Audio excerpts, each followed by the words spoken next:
নমস্কার সুপ্রিয় শিক্ষার্থীবৃন্দ, আশা করি সকলে ভালো আছেন। 2020-21 সেশনে একাদশ পটিয়া সরকারি কলেজের একাদশ শ্রেণীতে যারা ভর্তি হয়েছেন সকলকে শুভেচ্ছা জানাই। সেই সাথে আজকে পটিয়া কলেজের একাদশ শ্রেণীর আইসিটি অনলাইন ক্লাসে যারা আমার ভিডিওটি দেখবেন বা দেখছেন সকলকে শুভেচ্ছা জানাচ্ছি। আজকের আইসিটি ক্লাসে সাথে আছে আমি উজ্জ্বল কান্তি নাথ, গেস্ট লেকচারার পটিয়া সরকারি college and lecturer Baishari college. আজকে আমরা ফার্স্ট ক্লাসে 2020-21 সেশনের একাদশ শ্রেণীর আইসিটি ক্লাসে আজকে আমরা যেটা জানবো সেটা হলো যে কোন বইটা লাগবে বা কোন বইটা আমরা পড়ব। তারপর হচ্ছে আইসিটি বইয়ের সিলেবাস সম্পর্কে জানবো এবং আইসিটি বই থেকে কিভাবে কোয়েশ্চেনগুলো হয় বা কোয়েশ্চেন পদ্ধতি মানে কয়টা সৃজনশীল আসতে পারে বা কয়টা এমসিকিউ আসতে পারে বা প্র্যাকটিক্যাল কত নাম্বার হতে পারে আমরা সেই সম্পর্কে আজকে ধারণা দিব। তো আজকে প্রথমে যেটা দেখবো সেটা হচ্ছে একটা বই সম্পর্কে, যেটা বই হচ্ছে আইসিটি কোন বইটা আমরা পড়বো। 2019 সাল পর্যন্ত আইসিটি শুরু হওয়ার পর থেকে 2019 সাল পর্যন্ত কোনো বোর্ড আইসিটি কোনো বোর্ড বই ছিল না। যেহেতু 2020 সালে এসে আইসিটি একটা বোর্ড কর্তৃক শিক্ষা বোর্ড কর্তৃক একটা বোর্ড বই প্রকাশ করেছে, অবশ্যই শিক্ষার্থীরা সেই বোর্ড বইটা নেবেন। সেটার পাশাপাশি যদি সহায়ক হিসেবে অন্য কোনো বই যদি প্রয়োজন হয় আইসিটি, তাহলে অক্ষরপত্র বইটা নিতে পারেন, যেটা হচ্ছে পাঞ্জাবি প্রকাশনী। এটার পাশাপাশি মানে বোর্ড বইয়ের পাশাপাশি যদি সাপোর্টিং হিসেবে লাগে তাহলে বইটা নিতে পারেন। এখন আসি যে আইসিটি সিলেবাস। তো আইসিটি সিলেবাস বলতে আমাদের একাদশ শ্রেণী এবং দ্বাদশ শ্রেণী, এখানে কোনো ফার্স্ট পেপার সেকেন্ড পেপার থাকবে না, শুধুমাত্র একটা বই থাকবে যেটা হচ্ছে একাদশ শ্রেণীতে শেষ করানো হবে এবং দ্বাদশ শ্রেণীতে একদম টেস্ট পরীক্ষায় বা ফ্রি টেস্ট পরীক্ষায় পরীক্ষা নেওয়া হবে। দ্বাদশ শ্রেণীতে আর আইসিটি ক্লাস থাকবে না শিক্ষার্থীরা, যেহেতু দ্বাদশ শ্রেণীতে ক্লাস থাকবে না অবশ্যই একাদশ শ্রেণীতে শেষ করানো হবে। আর যেহেতু এখন মহামারীর সময়ে অনলাইন ক্লাস আমাদেরকে নিতে হচ্ছে শিক্ষার্থীদের থেকে, তো আপনারা যদি আইসিটি ক্লাসগুলো করেন বা বুঝতে চান অবশ্যই ক্লাসগুলো সিরিয়ালভাবে একটার পর একটা দেখতে ক্লাসগুলো করতে হবে, কারণ একটা ক্লাস মিস করে যদি একটা ক্লাস দেখা হয় তাহলে হচ্ছে আপনাদের বোঝার সম্ভাবনা খুবই কম থাকবে, তখন আইসিটিটা আপনাদের জন্য একটা বোঝা মনে হতে পারে। তো বর্তমানে দেখা যায় যে যতগুলো বিগত সালের পরীক্ষা হয়েছে তার মানে সেখান থেকে সবচেয়ে বেশিরভাগ ফেল করে হচ্ছে আইসিটিতে। তো আইসিটিতে ফেল করে কেন, অথবা এর থেকে পাশ করা আসলে কি আদৌ আইসিটি কঠিন কিনা, সেটা আমরা আজকে একটুখানি ক্লাসটা করলে আমরা জানতে পারবো, পরবর্তী ক্লাসটা করলে। তো আসলে আইসিটিতে সহজ যদি আমরা ক্লাসগুলো নিয়মিত করি বা নিয়মিত যদি আমরা সমস্যাগুলো নিয়ে যদি সমাধান করার চেষ্টা করি, তার আগে আমাদেরকে একটু আইসিটি বইয়ের সিলেবাস সম্পর্কে জানতে হবে। সিলেবাস বলতে আইসিটি বইয়ে 6টা অধ্যায় আছে। প্রথম অধ্যায় যেটা আছে হচ্ছে বাংলাদেশ ও বিশ্ব প্রেক্ষিত।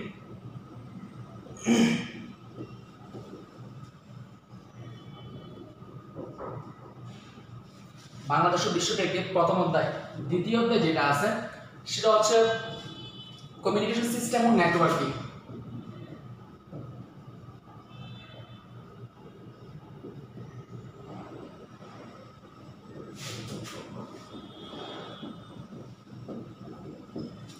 কমিউনিকেশন সিস্টেম ও নেটওয়ার্কিং। তৃতীয় অধ্যায় যেটা আছে সেটা হচ্ছে সংখ্যা পদ্ধতি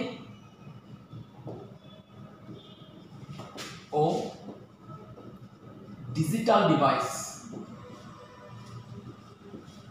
সংখ্যা পদ্ধতি ডিজিটাল ডিভাইস। চতুর্থ অধ্যায় যেটা আছে সেটা হচ্ছে web design and HTML. Web design এবং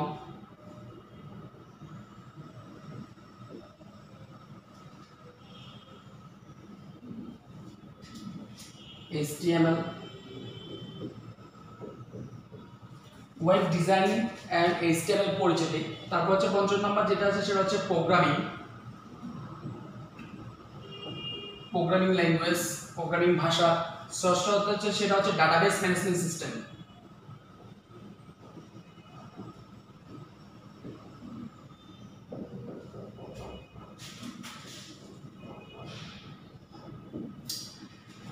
সুপ্রিয় শিক্ষার্থী, আমাদের পটিয়া সরকারি কলেজের ক্লাসগুলো আইসিটি ক্লাস আমরা মূলত শিক্ষকদের একটু পরিচিত দিইনি শুরুতে। আমরা তিনজনে আসলে মূলত ক্লাসগুলো নিয়ে থাকি। তো আমাদের আইসিটি বিভাগের প্রধান হিসেবে যে দায়িত্ব আছেন সেটা হচ্ছে আমাদের শ্রদ্ধেয় রেশমা আক্তার ম্যাম। তারপর আরেকজন যিনি আছেন সেও গেস্ট টিচার সোহেল স্যার, এবং আমিও আছি সাথে গেস্ট টিচার হিসেবে। তো আশা করি আপনাদের ক্লাসগুলো অবশ্যই উপভোগ করবেন এবং ক্লাসগুলো ধৈর্য সহকারে ক্লাসগুলো করার চেষ্টা করবেন। তো একটা আইসিটি বইয়ে 6টা অধ্যায় আছে। একটা হচ্ছে প্রথম অধ্যায় হচ্ছে বাংলাদেশ ও বিশ্ব প্রেক্ষিত, তারপর হচ্ছে কমিউনিকেশন সিস্টেম ও নেটওয়ার্কিং দ্বিতীয় অধ্যায়, তৃতীয় অধ্যায় সংখ্যাপত্র ডিজিটাল ডিভাইস, চতুর্থ অধ্যায় হচ্ছে ওয়েব ডিজাইন এবং HTML পরিচিতি, পঞ্চম অধ্যায় যেটা আছে প্রোগ্রামিং ভাষা, তারপর হচ্ছে ষষ্ঠ অধ্যায় যেটা হচ্ছে ডাটাবেস ম্যানেজমেন্ট সিস্টেম। এই হচ্ছে 6টা অধ্যায়। এই 6টা অধ্যায় 2 বছর আপনাকে পড়ে পরীক্ষার জন্য প্রিপারেশন নিতে হবে। এখন যদি 6টা অধ্যায় থাকে, 2টা বছর যদি পড়াশোনা করা হয়, তার মানে একটা স্টুডেন্ট 6টা অধ্যায় 2টা বছর পরে যদি পাস করতে না পারে, তাহলে তার ফলটা কোথায় বা তার ব্যর্থতাটা কোথায় সেটা জানতে হলে আমাদের একটু প্রশ্নের একটু সিলেবাস সম্পর্কে গেলে তাহলে একটি প্রশ্নের ধরনে আসতে হবে। যে প্রশ্নের ধরনটা যদি আমরা বুঝতে পারি, তার মানে আইসিটি পাস করা আসলে ইজি হবে, তখন ফেল করাটা কঠিন হয়ে যাবে। তো আমরা একটু প্রশ্নের ধরনটা একটু দেখতে যাব। তাহলে প্রশ্নের ধরন যদি দেখতে যাই,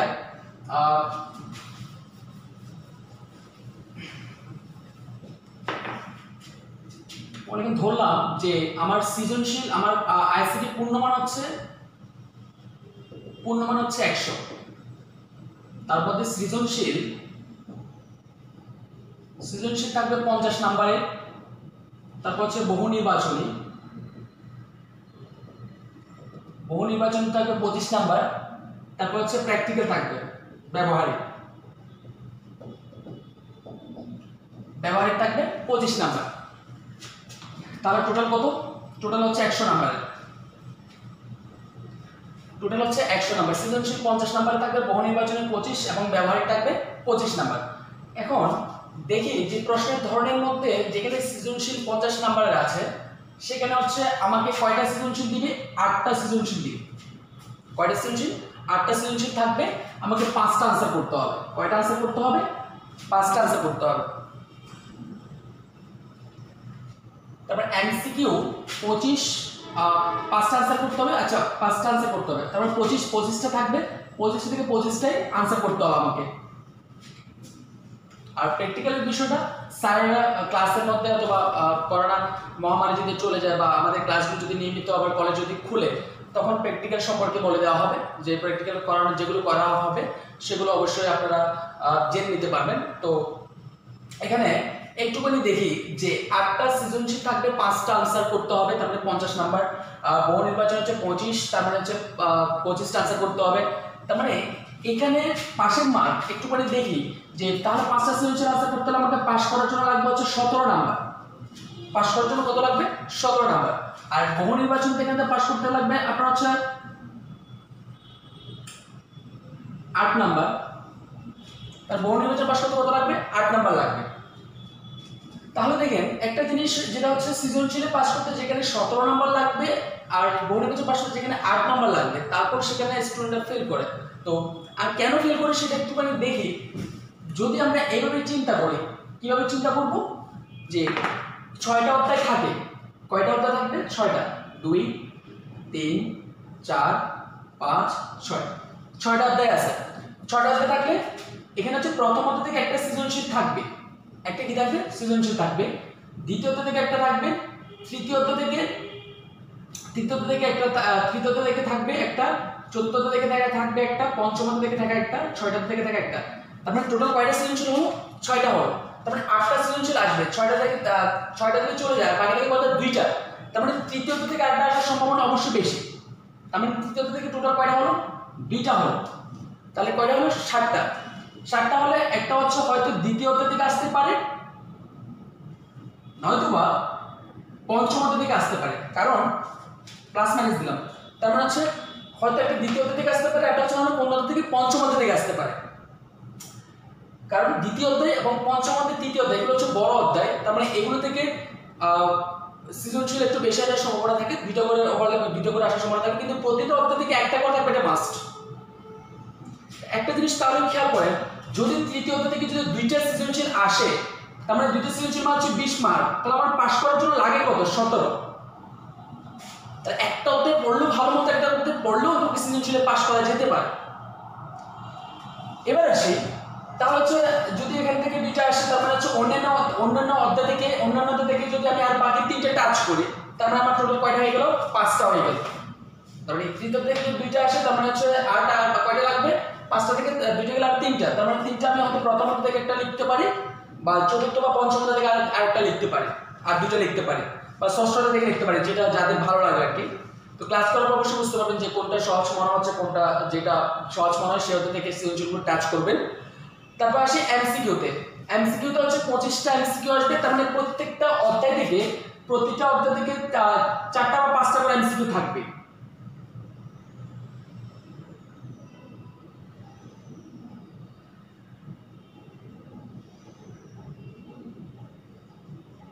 প্রতিটা অধ্যায়ে কয়টা করে এমসিকিউ থাকবে? প্রতিটা অধ্যায় থেকে 4টা বা 5টা করে এমসিকিউ থাকবে। তো এমসিকিউ থাকলে একটা জিনিস চিন্তা করতে, তৃতীয় অধ্যায় থেকে 4টা বা 5টা থাকে, এখান থেকে একটু বেশি আসার সম্ভাবনা থাকে, বড় অধ্যায়গুলোতে বেশি আসার সম্ভাবনা থাকবে। তার মানে হচ্ছে দ্বিতীয়, তারপর হচ্ছে তৃতীয়, তারপর হচ্ছে পঞ্চম, এই অধ্যায়গুলো থেকে একটু বেশি আসার সম্ভাবনা থাকে। তার মানে এই 3টা অধ্যায় ভালো করে পড়লেও ওকে যদি আমি 4টা করে দেয়, তার মানে হচ্ছে 12টা এমসিকিউ, তার মানে আমার পাস করার জন্য লাগে 8, তার মানে 12টা এমসিকিউ, তার মানে এই 3টা অধ্যায় ভালো করে দেখলে অন্তত পক্ষে কি করা যায়? আগে পাশের মার্কটা তোলা যায়, মানে ফেলটা অন্তত রক্ষা করা যায়। যদি এই টেকনিকটা অবলম্বন করেন যে কোন অধ্যায়গুলো পড়লে বা কোন অধ্যায়গুলো ভালো করে পড়লে যে আমি সৃজনশীল আনসার করতে পারবো, আগে পাশের মার্কটা ঠেকাতে পারবো, তারপর হচ্ছে এমসিকিউ কোন অধ্যায়গুলো ভালো করে পড়লে এমসিকিউ পাশের মার্কগুলো ঠেকাতে পারবো, সেটাকে আমার 5টা আগে ঠেকাতে হবে, তারপর আমি ভালো রেজাল্ট আসে। ভালো রেজাল্ট আসতে গেলে আমার কি করতে হবে? পুরো সম্পূর্ণ বই এমসিকিউর জন্য হচ্ছে বইটা রিডিং করতে হবে, কারণ রিডিং থেকে যেহেতু এমসিকিউ আসে এবং ম্যাথমেটিক্যাল টার্মগুলো অবশ্যই বুঝতে হবে, আর রিডিং না পড়লে এমসিকিউগুলো পারা অবশ্যই কখনো পারা যাবে না।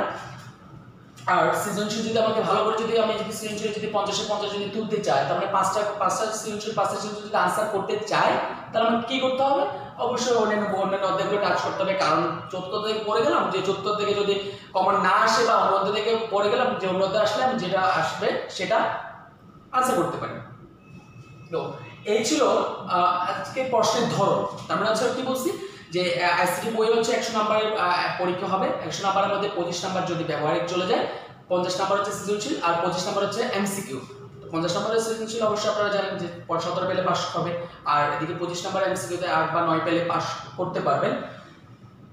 তো এর মধ্যে যদি এমসিকিউ যদি আবার বলতেছে, এমসিকিউ যদি ভালো মতো করে যদি এমসিকিউ ভালো মতো যদি বই না পড়েন, রিডিং না পড়েন, তার মানে এমসিকিউ গুলো পারাটা আসলে কঠিন হবে। আর একটা কথা হচ্ছে, আইসিটি ক্লাসগুলো একটার পর একটা নিয়মিত অবশ্যই করতে হবে, কারণ এগুলো হচ্ছে চেইন সিস্টেম, কারণ চেইন সিস্টেম মানে একটার সাথে একটা কানেক্টেড। একটা আইসিটি ক্লাস যদি মিস করি, তার মানে হচ্ছে পরবর্তী ক্লাসটা আমাদের বুঝতে কষ্ট হবে। যদিও কোনো কারণে যদি আমাদের প্রিয় শিক্ষার্থীরা যদি কোনো কারণে আইসিটি একটা ক্লাস মিস করে ফেলেন, যে অনলাইন ক্লাসগুলো যদি মিস করে ফেলেন, তার মানে পরবর্তী ক্লাসটা বুঝতে প্রবলেম হবে। তাই প্রবলেম যদি হয়, তার মানে আগের ক্লাস যেটা মিস করবেন সেটা অবশ্যই আমাদের গ্রুপে ভিডিও দেওয়া থাকবে, তো সেই ভিডিও থেকে অবশ্যই দেখে নেবেন। আশা করি সকলে বুঝতে পেরেছেন।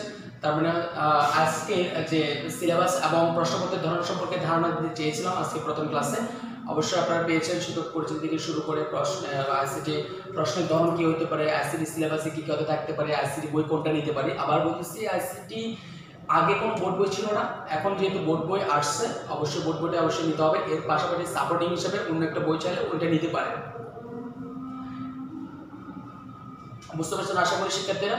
তো যদি তারপরেও কারো যদি কোনো ধরনের কোনো কোয়েশ্চেন থাকে, অবশ্যই কমেন্ট সেকশনে জানাবেন। আমরা আশা করবো যে নেক্সট ক্লাসগুলো আমরা শীঘ্রই নিতে পারবো। তো আজকে লেকচার 1 এখানে শেষ করছি।